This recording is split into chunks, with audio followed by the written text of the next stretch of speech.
Hey, everybody, and we are live with Office Hours today with a special episode with John Schoenstein from Customer.io. Thanks for joining us, John. Yeah, great to be here, Mike. Thank you. I really appreciate you coming and sharing your experience with us. Before we get started, a couple quick notes. One, I'd like to highlight that right there, the Philadelphia Eagles Super Bowl champions. That is a 1990 Randall Cunningham jersey that I wore all day Sunday and all day Monday. From Philadelphia, born and raised. Couldn't be happier for my team. If you are joining us and you watched the Super Bowl, let us know who you rooted for or who your team is that didn't make it that far. But thanks for joining us, everyone. As we get started, John, thanks again for joining us. You're coming to us from Customer.io. You are the Chief Revenue Officer. And you've got a pretty exciting career. I'm going to look down at my notes because these are all names we should all understand. Oracle, Microsoft, Amazon, eBay, Adobe, SurveyMonkey, Sprout Social, and on the board for Bitly. So, and now at Customer.io. So that's pretty cool. Can you talk to us about your career? Like what brought you to where you are now? Yeah, no, thanks, Mike. First of all, great to be here and, happy to share my story. From a career journey perspective, I never thought I was going to go into sales. I thought I was going to be a teacher. My folks were both in education. My whole community was in education. But then after college, I spent some time in Europe. I lived there for a couple of years. I was teaching English as a second language.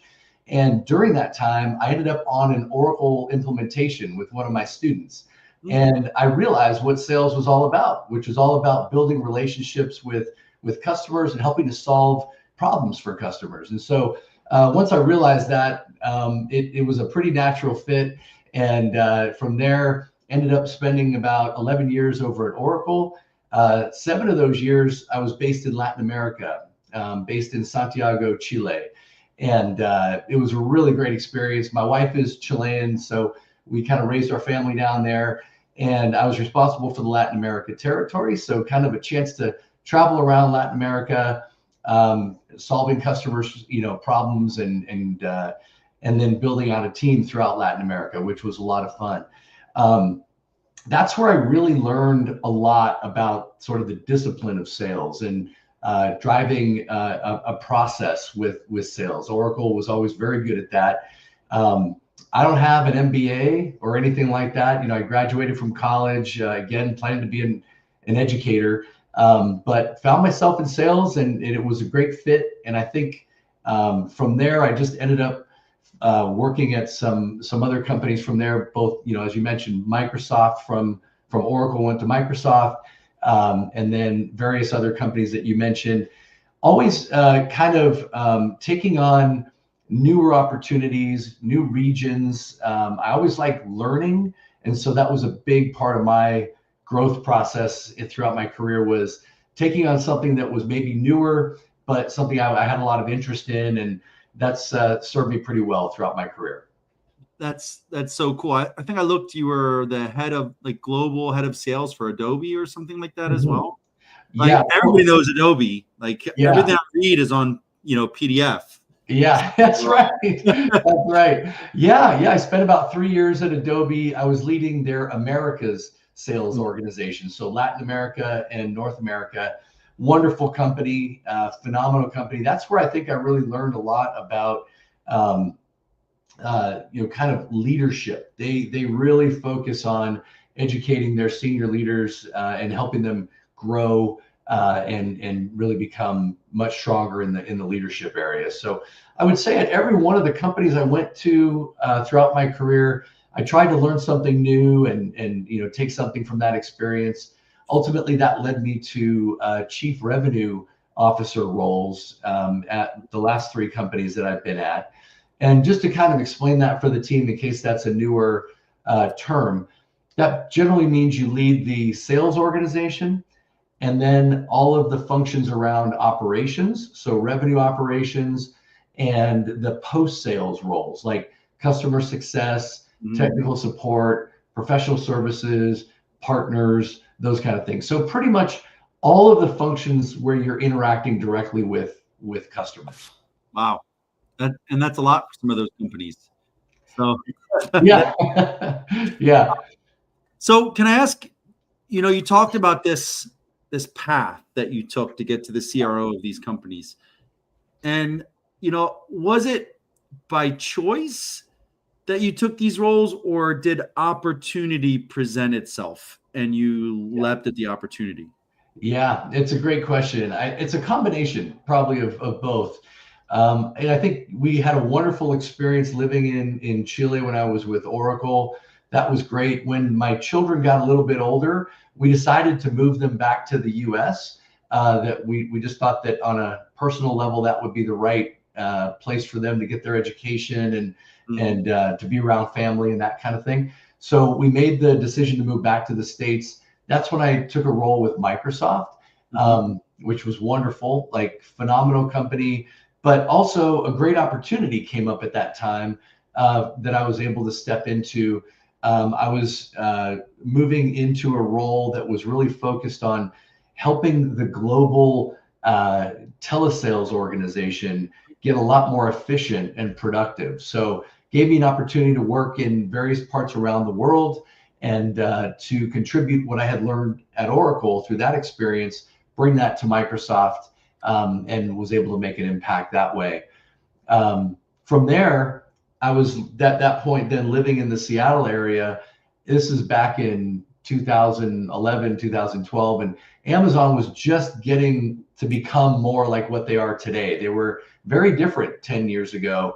And they were kind of in my backyard, and I had a lot of friends and colleagues who were working there, and I was just very curious about what they were doing and how e-commerce was blowing up and becoming a much bigger thing. So I ended up taking a role at Amazon, leading their marketplace organization on the account management side. So helping to bring strong e-commerce sellers onto the Amazon marketplace. And then I led a payments organization there as well. So the fun thing about my experience at Amazon was it was an opportunity for me to bring some of the discipline and rigor that I had learned about sales leadership to Amazon, but also to learn a lot, because Amazon was sort of like working at a startup with a lot of resources. They're constantly, the way that they work and they grow their business was very different from what I had seen at Microsoft or Oracle. It was much more nimble, much more like a startup. And I really gravitated to that energy. And that later led me to working at a few startups where I'm actually at one right now as well. I love it. And I think, when people start talking about startups, though, like that doesn't mean two guys in a truck, right? Right. I think a lot of our community starts to go, oh, it's a startup. It's 10 people, 20 people. How big is customer.io? It's about 250 people. So that's a startup. Yeah, right? no, yeah, you're right. You're right. It's a great point, Mike. And SurveyMonkey, for example, was about 1,200 people.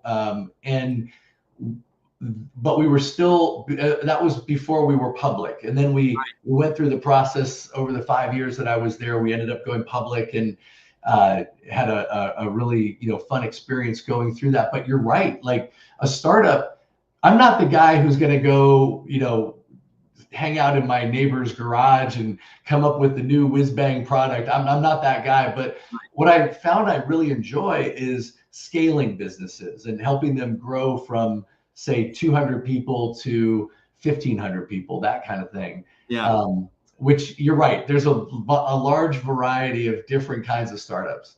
No, I love it. So we'll get into the interview process maybe another time. I want to focus a little more on some other stuff, but thank you, Daniel. Maybe we'll comment afterwards. But what I love about the startup mentality, like you said, the nimbleness, the all hands on deck, let's move it forward and scale. But also if you get in the right startup at the right time, they go public, there's reserve stock units and everything else like that. There's some risk with that, but there's also a lot of rewards. And if you bet on yourself, I think there's a lot of incredible opportunity out there for people. Absolutely, Mike. That's exactly right. I would say, the experience again at SurveyMonkey was a good example of what you just described. We were doing something like $15 million a year when I got there. And over the 5 years I was there, we grew that to about 250 million.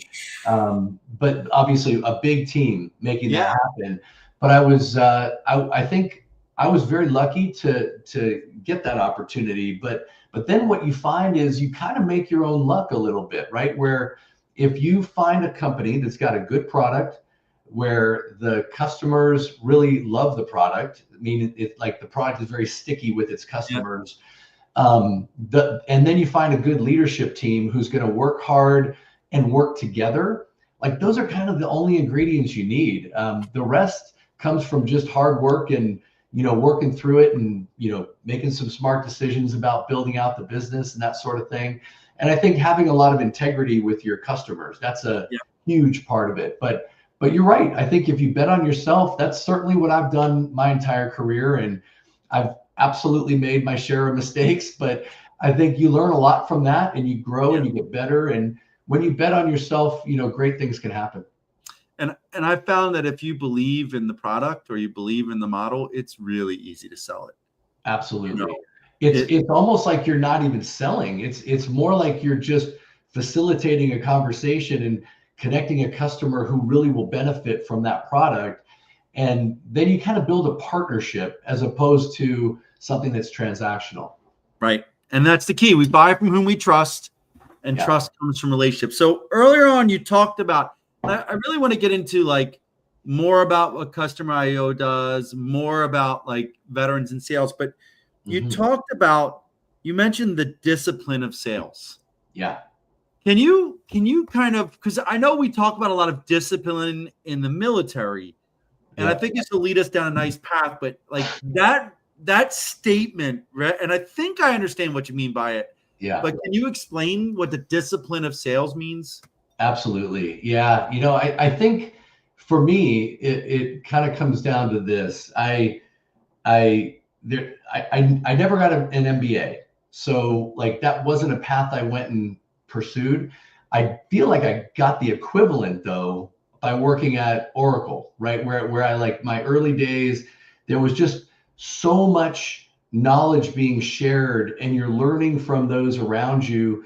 And if you're really keen to grow your career, you're paying close attention to what your leaders are doing and how they show up and that whole hierarchy, which is very similar in the military. But the discipline, what I was referring to there is like just taking a very focused approach on how you run your day, like what you do. If you're an individual contributor, let's say you start as a sales development representative, for example, which is one of sort of like the entry level for sales.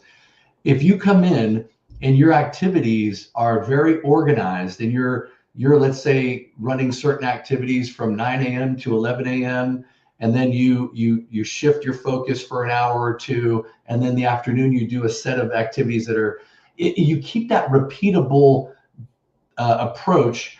That's sort of the discipline I'm talking about. I think it's when you do that, that leads to great outcomes because you're going to just be focused on putting in the time, putting in the work.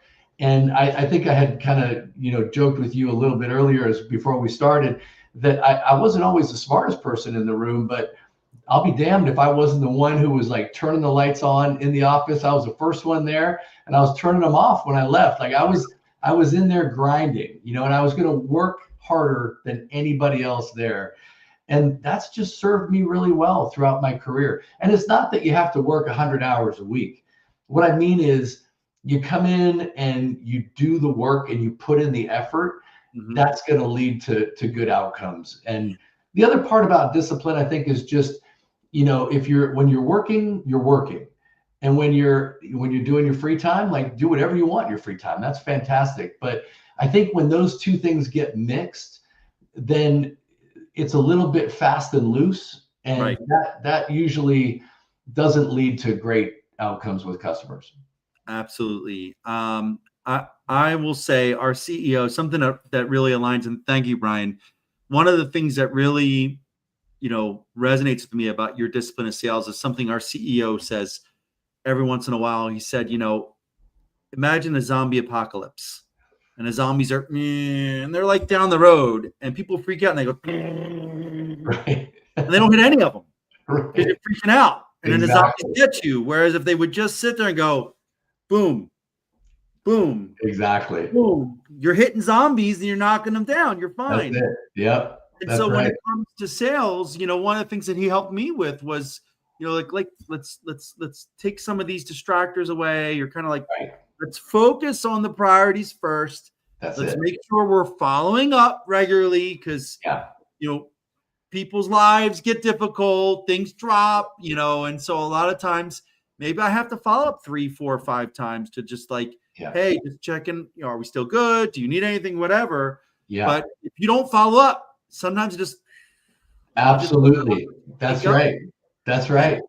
And so for me, that follow up has been probably the structured, like tracking and planning, like you said, and then the follow up has been the key to success across the board. And I think that'll resonate with a lot of our veterans. Well, I love it, Mike, and you're absolutely right. It's that follow up, like, and it's those who are going to put in that time. Mhm. Like, I hire people all the time, all the time. My team we got about 150 people on the sales team right now, and we're just constantly hiring. And when we bring new people in, it's the folks who come in and they kind of put their head down, they just do that work and they follow up and they're on top of their game. Those are the ones who quickly move forward and grow and get promoted and so forth. And I would say that we've had people who are ex-military, who are vets, who come in, and man, I'll tell you, it's a really good fit because my father was in the military, my brother-in-law, a lot of Marines in my family, and some members of other parts of the armed forces. And I think there's just a pride there that people take pride in what they do. Vets who come in and work for us, they tend to be some of the highest performers because they have learned discipline in the military. They understand what it means to show up on time and show up looking right the way you should be and then ready to work, right? It sounds simple, but believe it or not, like in the private sector, not everybody shows up that way all the time. And that's sort of the right. And I have to say, like, some of the folks who've come in who are vets, you see them come in, they thrive, they outperform their peers quickly, they get promoted, they move into leadership often because, again, it's what y'all have been doing in the military. It's so directly correlated. It's just different activities. Yeah, and that's one of the easiest sells when we talk to companies is like, hey, our veterans, like transitioning military and veterans, are used to showing up on time, right, in uniform, ready to work. Like, right. That's a lot of companies' biggest challenges is just getting people to show up on time and work a full workday. And so that's an easy sell. Speaking of easy sells, I'm going to throw a curveball here for you. Okay. But like you said, you interview a lot of people, you hire a lot of people. You don't do the sell me this pen thing, do you? Like, what do you know what I'm talking about? Like, well, I'm not going to sell you the pen, or whatever. What are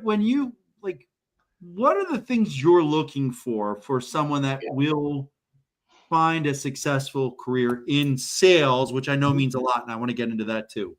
Yeah. And of course, there's all kinds of different roles in sales, but in general, what I would say is something like this. I think generally people who have a competitive edge to them do very well. So that's something we tend to look for. It doesn't mean you had to be an Olympian or a college athlete or anything like that, but people who hate losing. Like we want people like that. That's a good thing. I would say when you want to show up in a very organized fashion. So we don't say, sell me this pen, but we do usually ask our candidates when we're interviewing them, if they've gotten through the one-on-one interviews, they're going to come and present to a panel. And so we'll give them some prompts, usually about a week ahead of time. And we'll say something like, prepare a conversation for how you would show up in front of this customer if they're looking for X, Y, and Z.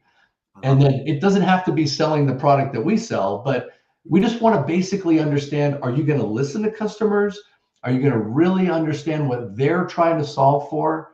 And then take an organized approach to how you would, work with them. So the organization parts, I have to say, like, that's one of the most important things, that you want to show up that way. If you show up, like not prepared, sloppy, that usually that doesn't go anywhere. I love it.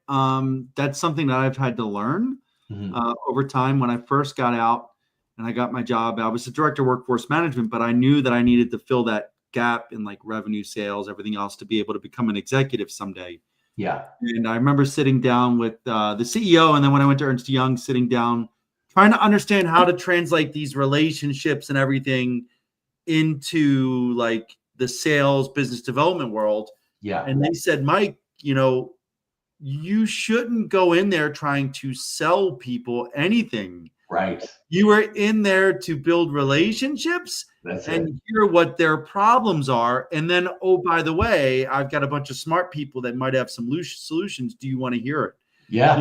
And that was the EY model. That's and then it. I say, like, how do we, like, so-and-so has got an issue with this. Yeah. Who are our solutions? I'd go find them, right. check to make sure they make sense, and then call the client and say, like, hey, I've got some smart people. Do you want to hear it? Like, heck yeah, they do. That's it. So I'm not even having to really sell. I'm solving. Right. Mike, that's exactly it, man. That's exactly it. And it's funny, when I mentioned earlier that I wasn't planning on going into sales in my career, I always had that sort of stereotype of like a used car salesperson who's just trying to push something on you that you don't really need. And I learned exactly what you just said. It's really about being customer centric and listening to the customer. You want to be a good listener. That is a big thing we look for when we hire people, and that you're listening, but really understanding what they're trying to solve for. And then you show up as a trusted partner, as opposed to someone who's trying to close a deal, right? Yep. And it just, that way you build the relationship part that you mentioned is really important, because you don't want a customer to buy from you once. You want to sell that initial product and then grow that relationship and build out on that over time. I have some customers I work with today who bought from me when I was at Oracle, like early in my career, so relationships really matter.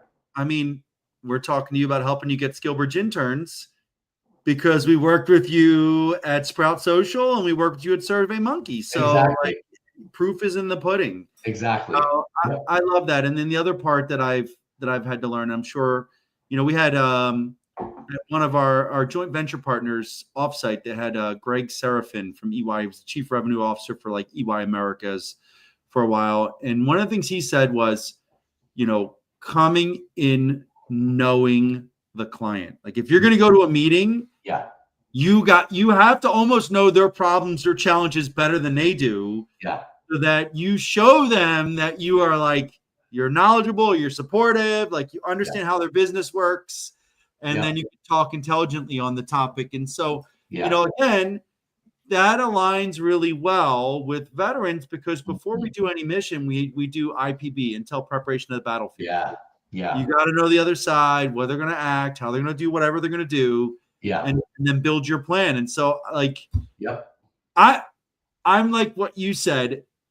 When I first thought of sales, I thought it was used car salesman or encyclopedias, which they don't do anymore. It shows how old I am, or cold calling. And there is an element of cold calling at certain levels. Right.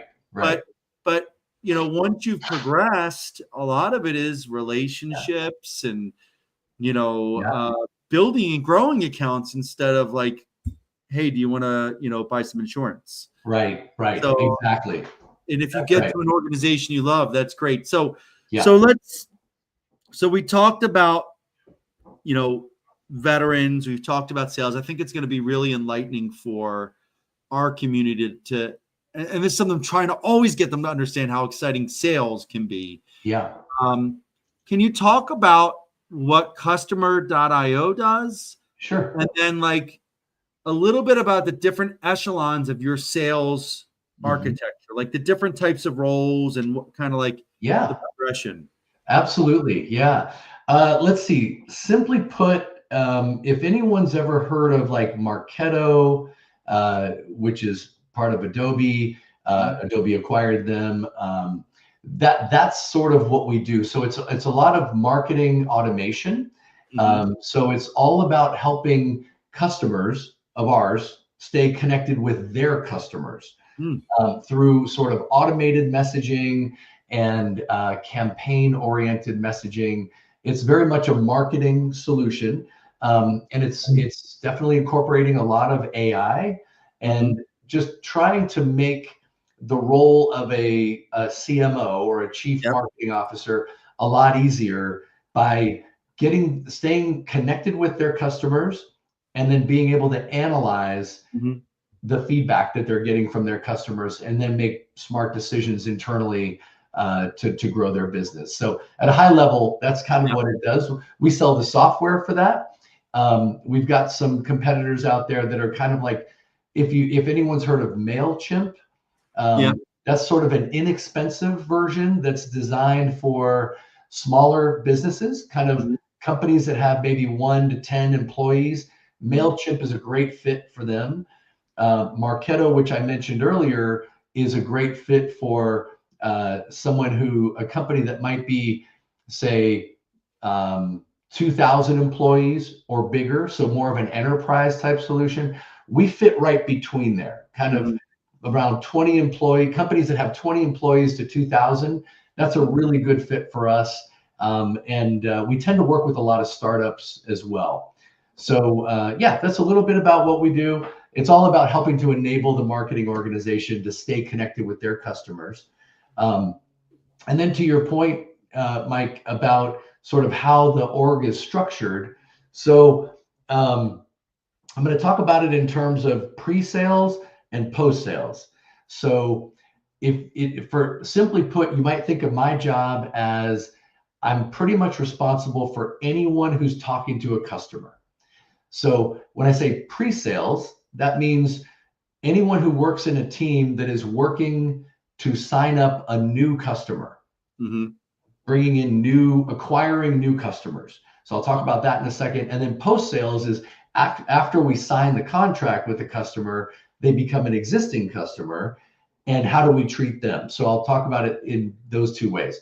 So on the new customer side, acquisition side, we've got a few different roles that are around business development. So there's what we call an SDR, which is a sales development representative. Those folks work very closely with the marketing organization, where marketing manages our website and they drive what we call demand generation. So they're pushing customers or inviting customers to our website. Those customers get to the website, they learn a little bit about our product, or maybe they know a little bit about the product and they want to talk to a salesperson. And so they want to get into a conversation. Maybe they know what they want to buy, but they don't know which version to buy, like this package or this package or this package. So they want to talk to someone. And so we'll connect them with a sales development representative. That's one of the more junior levels or entry level roles for sales. That's where I started, by the way. I started as an SDR, and you learn a lot through that process because you've got customers coming in telling you they're ready to buy something, but they need some advice. Okay. Right. So then that person is then usually going to help set up a meeting with an account executive. Now, an account executive is the next level, and they own a territory generally. And you've got small to medium-sized business account executives that are dealing with companies that have about 20 to 100 employees. So that's sort of their segment. Then there's mid-market account executives, which are handling up to about 500 employees, companies. And then there's our senior account executives, and they handle the bigger deals. So those are kind of the pre-sales functions. There's also a function called a BDR, a business development representative, and they tend to do the cold calling that you were talking about. So they're trying to build more demand generation, get more meetings for the account executives to then build a relationship with a customer and get the deal closed. So that's the pre-sales side. Yep. And then we've got a revenue operations function that handles like all of the tooling and helping to manage our Salesforce instance, for example, which we call our CRM to manage how we're tracking our customers. They also handle all the billing and everything that goes along with that. So all the operational stuff. Yep. And that includes enablement, training for the team. So there's a RevOps team. Then there's the post-sales team. That's customer success and technical support. So customer success is the team that we call them CSMs, customer success managers. They have an assigned group of customers that they work with, like a territory, usually about 50 to 100 customers that they work with. And they're building relationships with them depending on the size of the business, and generally helping them to be successful with our product, making sure that they're using all the features and functionality, and helping to grow the account if they see that the customer would benefit from one of our other products, for example. So that's customer success manager. And then there's a technical support representative, and they basically handle all of the inbound questions that come from our customers, like how do I do this, how do I do that kind of thing. And then we have professional services. Those tend to be like consultants who are working on site usually with the customer and getting deep into their like solving day-to-day issues with them and helping them maximize what they're doing with the product. And then we have a partner organization as well that manages our partners. And that's, I'm obviously I'm kind of in sales, small business side. It's in my title, but what you described is pretty standard across, for a sales enterprise across industry. Very, very standard. Yeah. The other companies that we talk to are looking for some of the same sales type roles, the account management, account executive stuff, everything else like there. So thank you. That's really helpful. I know we're already a little bit over. Okay. We already talked about why veterans would be a great fit for sales. Can you explain why a veteran would want to work in sales? Yeah.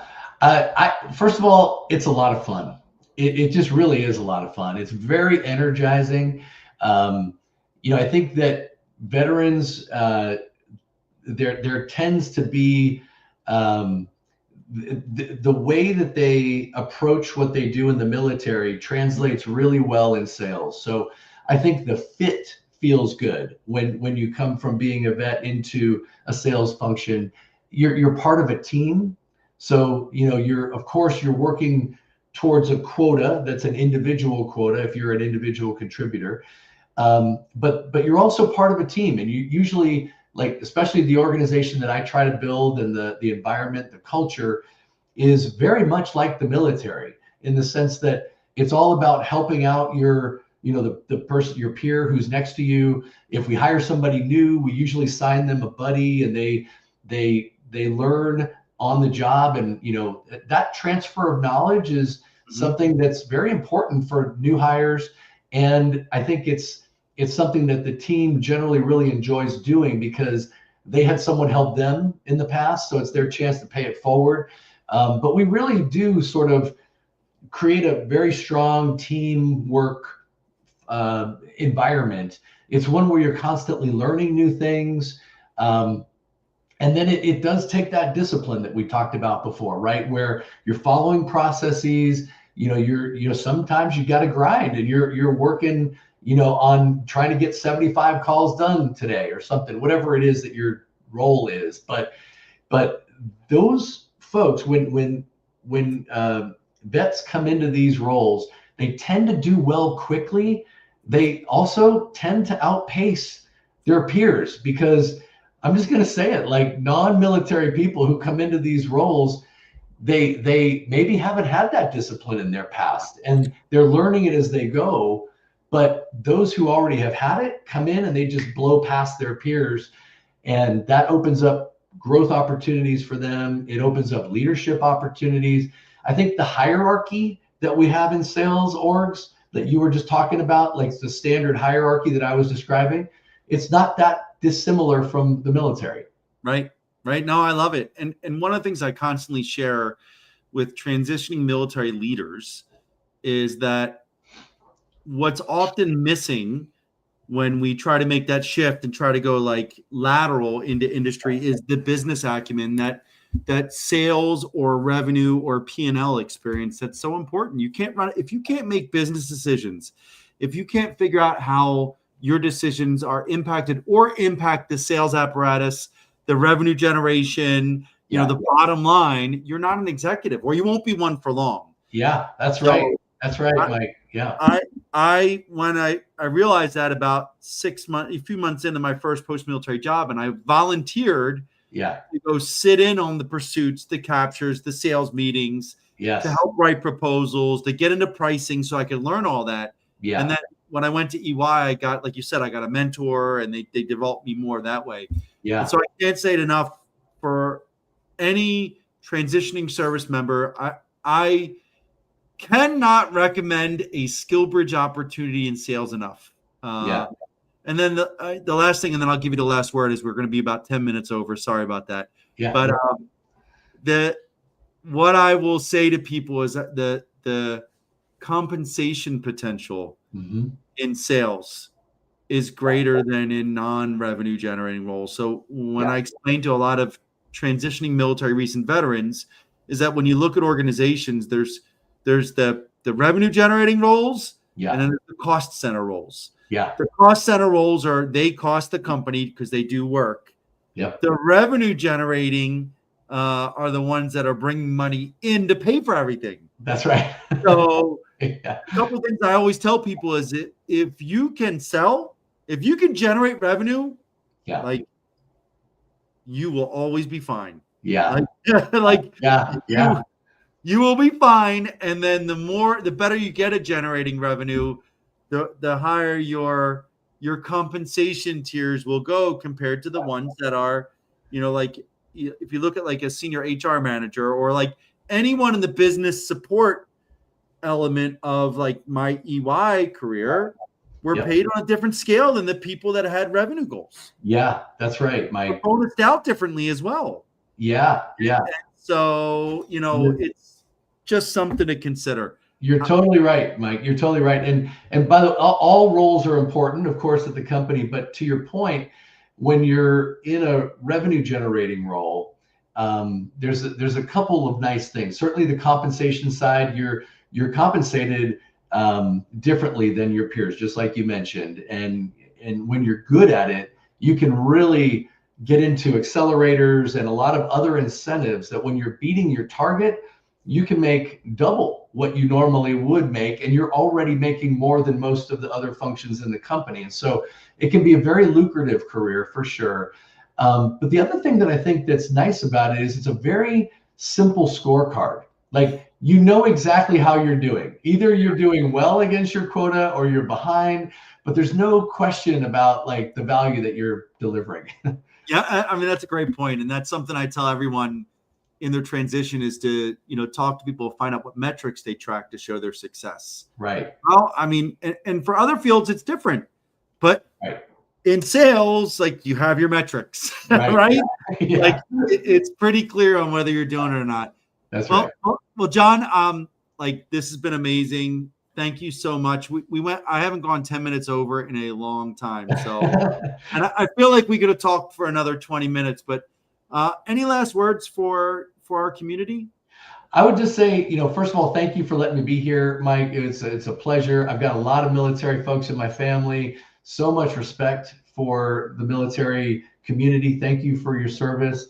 And I would say that, certainly if anyone's ever interested in a sales career, it's definitely one to check out. It's one to pursue because it's your skills are going to translate really well.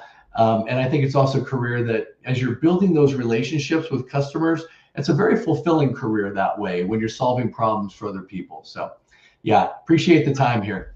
I love it. Thank you, John. Thank you, everybody, for joining us, and we'll see you next week. All right. Thank you.